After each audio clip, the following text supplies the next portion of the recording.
तुम फेल हो जाओगी, तुम कुछ नहीं कर सकती हो, तुम्हारे वीडियो बनाने में तो कोई दर्द वर्द नहीं होता है, इतने सारे पिंपल्स, कोई लड़का तेरे से बात नहीं करेगा। 11th में 2 बार पैनिक अटैक्स आए थे, मेरा अकाउंट बैन करवा दिया गया।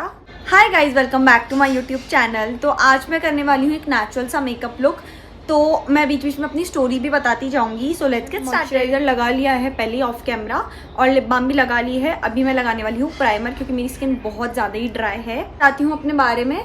सबसे पहले तो अभी मेरे 12th के एग्ज़ाम्स हुए हैं और मैं पास भी हो चुकी हूँ। अब मेरा एडमिशन करवाने, मतलब अभी तक हुआ नहीं है, करवाने वाली हूँ। मैंने फॉर्म वगैरह तो भर ही दिए हैं। मैं आप लोगों को बताऊँगी जब मेरा एडमिशन हो जाएगा। और मैं अपने 11th 12th की स्टोरी बताती हूँ। 10th के बाद में मुझे आर्ट्स लेनी थी, पर यहाँ पे निवाई के अंदर आर्ट्स थी नहीं इंग्लिश मीडियम में, जिसके कारण मुझे टोंक जाना पड़ा। पर टोंक से अप डाउन हो ही नहीं पा रहा था। मतलब मेरे को पहली बात तो हेल्थ इश्यूज़ है, उसके बाद में स्कूल बहुत स्ट्रिक्ट थी तो मेरे से जाया ही नहीं गया वहाँ पे। स्कूल मुझे बहुत ज़्यादा स्ट्रिक्ट लगी थी और मैं कभी ऐसी स्कूल में गई नहीं हूँ। वहाँ पे ऐसे वॉशरूम जाना है तो टोकन लेके जाओ, मतलब कुछ भी करना है। अगर फ्री पीरियड आ रहा है जिसके अंदर भी टीचर्स क्लास में ही रहती थी, और मेरा एडमिशन हो चुका था वहाँ पे, फिर भी मुझसे वहाँ पे मतलब जाया ही नहीं जा रहा था। तो मैं बहुत ज़्यादा परेशान हो गई थी कि अब मैं क्या करूँगी, मैं किसको बोलूँगी, क्योंकि निवाई के अंदर तो आर्ट्स थी भी नहीं।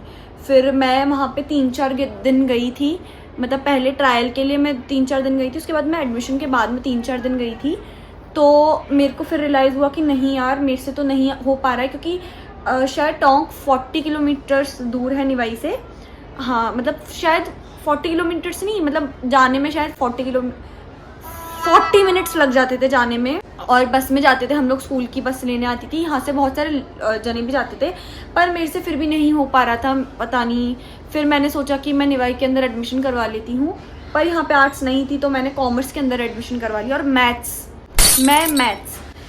पर फिर वो जो टाइम था 11th 12th के बीच का, मतलब 10th और 11th के बीच का, वो मेरे लिए बहुत ज़्यादा टफ हो चुका था।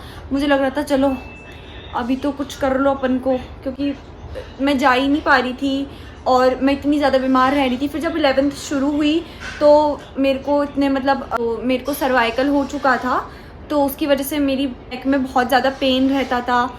तो मैं क्लास में बैठ भी नहीं पाती थी इतनी देर, और मेरे को पेट में भी दर्द होता था, तो मैं कुछ भी नहीं कर पा रही थी। और फिर कॉमर्स ली थी तो मुझे कॉमर्स समझ में भी नहीं आ रही थी, तो इसकी वजह से मेरे पे टीचर्स का भी प्रेशर था कि क्या कर रही हो, पढ़ नहीं रही हो। और फिर ऐसे टॉन्ट मिलते थे कि 12th में क्या होगा तुम्हारा, ऐसे ऐसे। चलो ठीक है, 11th मैंने कैसे ना कैसे करके निकाल ली। 12th में मैं जब आई, मेरी दोस्त वगैरह थी भी नहीं, पहली बात तो इस स्कूल में भी नहीं थी। जो लोग थे उनसे भी बहुत ऐसा था कि वो लोग ऐसे बिचिंग वगैरह करते थे ग्रुप्स बना के, तो मैं ऑलरेडी अकेला फील कर रही थी। पर मेरी एक दोस्त है निष्ठा, वो आ चुकी थी स्कूल में, तो मेरे को फिर भी थोड़ा बेटर फील हो रहा था कि चलो वो आ गई है। पर मैं बोल रही हूँ ना, टीचर्स टारगेट करने लग गए थे मेरे को। तो सीट्स भी ऐसे थी कि वो वहाँ थी तो मैं यहाँ थी, और हर चीज़ में से साइड में बुला के ऐसे टॉन्ट करना कि तुम फेल हो जाओगी, तुम कुछ नहीं कर सकती हो, तुम्हारे वीडियो बनाने में तो कोई दर्द वर्द नहीं होता है, ऐसे तुमको स्कूल आने में दिक्कत होती है। मेरे पेरेंट्स को कितनी बार तो स्कूल में बुलाया है कि ये स्कूल क्यों नहीं आती है, ना ये पढ़ने में अच्छी है, ना ये स्कूल आती है, 12th में फेल हो जाएगी। इतना वो कर दिया था ना मेरे को कि फेल हो जाएगी, फेल हो जाएगी, फेल हो जाएगी। 10th के अंदर इतनी ज़्यादा इनसिक्योर हो चुकी थी अपने एक्ने को लेकर। इतना, मतलब अगर किसी ने मेरे को एक बार बोल दिया कि क्या हो गया है, ये पिंपल्स हो गए हैं कि आपको इतना, या फिर एक्ने हो गया है, तो मैं उसी टाइम, लिटरली उसी टाइम रोने लग जाती थी कि ऐसे क्यों बोल रहे हो। मतलब मुझे बहुत ज़्यादा बुरा लगने लग गया था कि क्या हो गया है। और इतना इनसिक्योर मेरे को कभी फील नहीं हुआ था, पर 11th में तो मैं बहुत ज़्यादा वो हो गई थी, इतनी इनसिक्योरिटी हो रही थी मेरे को कि मैं बाहर भी, मैंने सब जगह जाना छोड़ दिया था। फिर 12th में मेरे को लगा कि यार ठीक है ना, पर लोगों को दिख रहा है कि ठीक है, अगर किसी को एक्ने हो रहा है तो दिख रहा है, हमको फील होता है भाई, हम टच करते हैं अपने फेस को, हमको फील होता है कि हाँ हमको एक्ने है। पर उसके बाद भी मेरे को इतना वो कर, स्कूल की जो मेरी सीनियर्स थी वो भी मेरे को ऐसे साइड में बुला के बोलती थी, इतने सारे पिंपल्स, कोई लड़का तेरे से बात नहीं करेगा। और मैं इतना ऐसे रोने लग जाती थी कि यार क्या बोल रहे हो तुम लोग मेरे को। और जबकि मैं ऐसे कभी थी नहीं कि मेरे को किसी की बात का बुरा लग जाए। पर 11th में मैं ऐसी हो चुकी थी कि मेरे को कोई एक चीज़ ही बोल देता था ना, तो मैं ऐसे रोने लग जाती थी कि यार प्लीज़ बस करो। फिर 12th में जब, मतलब 11th हो चुकी थी मेरी पूरी, उसके बाद में जो हॉलीडेज़ आए उसके अंदर मैंने अपने आप को ऐसे स्ट्रॉन्ग कर लिया था कि यार ठीक है, ये सब तो होना ही है, छोड़ो, लोगों को तो बोलना ही होता है। और मैं बताती हूँ कि मैं वीडियो शूट करती थी तो सब लोग देखते थे कि हाँ ये तो यूट्यूब पे वीडियो बनाती है पर ये स्कूल तो नहीं आ रही है। और मैं फिर पहले का कंटेंट पोस्ट करने लग गई थी, क्योंकि वीडियो बनाना तो क्या है, बैठे बैठे बना लो, पर स्कूल जाने में क्योंकि मेरे को सर्वाइकल भी हो गया था तो बहुत ऐसे दिक्कत होती थी। और मेरे को 11th में 2 बार पैनिक अटैक्स आए थे, तो स्कूल वाले ही फिर मेरे को हॉस्पिटल लेके गए थे। तब शायद उनको भरोसा होने लग गया था कि हाँ ठीक है। मेरा एक दिन अकाउंट्स का एग्ज़ाम था, फाइनल एग्ज़ाम, तो उस टाइम पे मेरे को चक्कर आ गए थे, मैं नीचे गिर गई थी, तो मेरे लिए बहुत ज़्यादा टफ़ हो चुकी थी ये चीज़ें।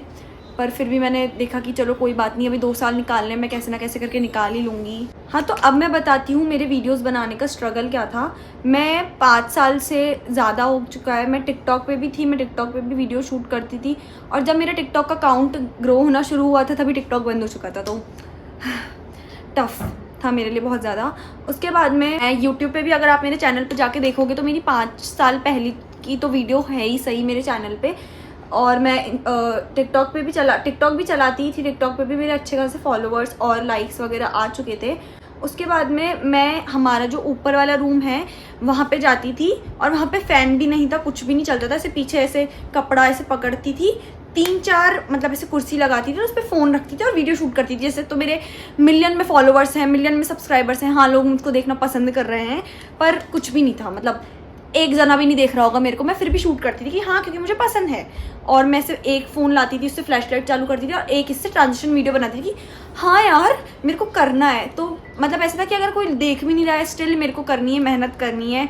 और अभी भी मुझे कुछ लोग कॉपी कर रहे हैं, तो you can copy me but it won't be the same, ऐसा मैंने पढ़ा था कहीं। तो आप लोग समझ गए होंगे मैं किसके बारे में बात कर रही हूँ, कौन कॉपी कर रहा है, तो करे जाओ, सेम नहीं हो पाएगा तुमसे बहन कुछ भी। तो ये सबसे अलग चीज़ है कि मैं इंस्टा पे थी और मेरे अच्छे खासे 2K फॉलोअर्स हो चुके थे, मेरा अकाउंट बहुत अच्छा चल रहा था, पर किसी को पसंद नहीं आती हूँ मैं। तो मतलब वही होता है ना, अगर आप ग्रो करने लग जाते हो तो लोग आपको हेट करने लग जाते हैं। तो मेरे साथ भी सेम चीज़ हुई, मेरा अकाउंट बैन करवा दिया गया कुछ लोगों के कारण।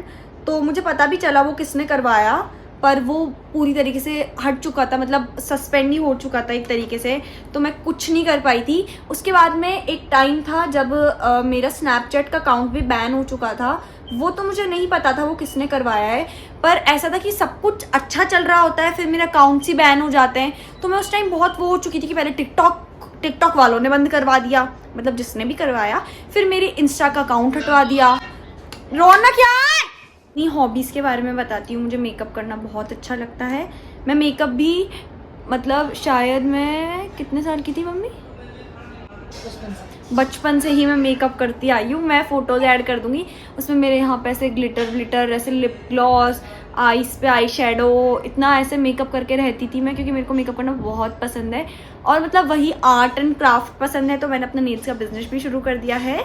आप लोगों ने देखा होगा मेरे ब्लॉग्स में। Oh shit. तो गाइज़ इस वीडियो के लिए बस इतना ही। मेरा पहली बार था स्टोरी टाइम और ऐसे वीडियो बनाने के लिए, तो मैं अच्छे से बोल भी नहीं पाई थी ना, अच्छे से मैंने चीज़ें बताई, पर वो जो टाइम था मेरे लिए थोड़ा डिफिकल्ट था, क्योंकि आप लोगों को नहीं लगेगा इतना, पर मेरे साथ हो रही थी जो चीज़ें, टारगेट करना, ऐसे पॉइंट आउट करना, तो वो मेरे लिए बहुत डिफिकल्ट था। पर ठीक है, एक टाइम था वो निकल चुका है, अभी मैं कॉलेज में आ चुकी हूँ, अभी कॉलेज की चीज़ें होगी अलग अलग, तो मैं आप लोगों को ज़रूर बताऊँगी। तो स्टे ट्यून्ड फॉर दैट। तो see you guys in next vlog, bye bye.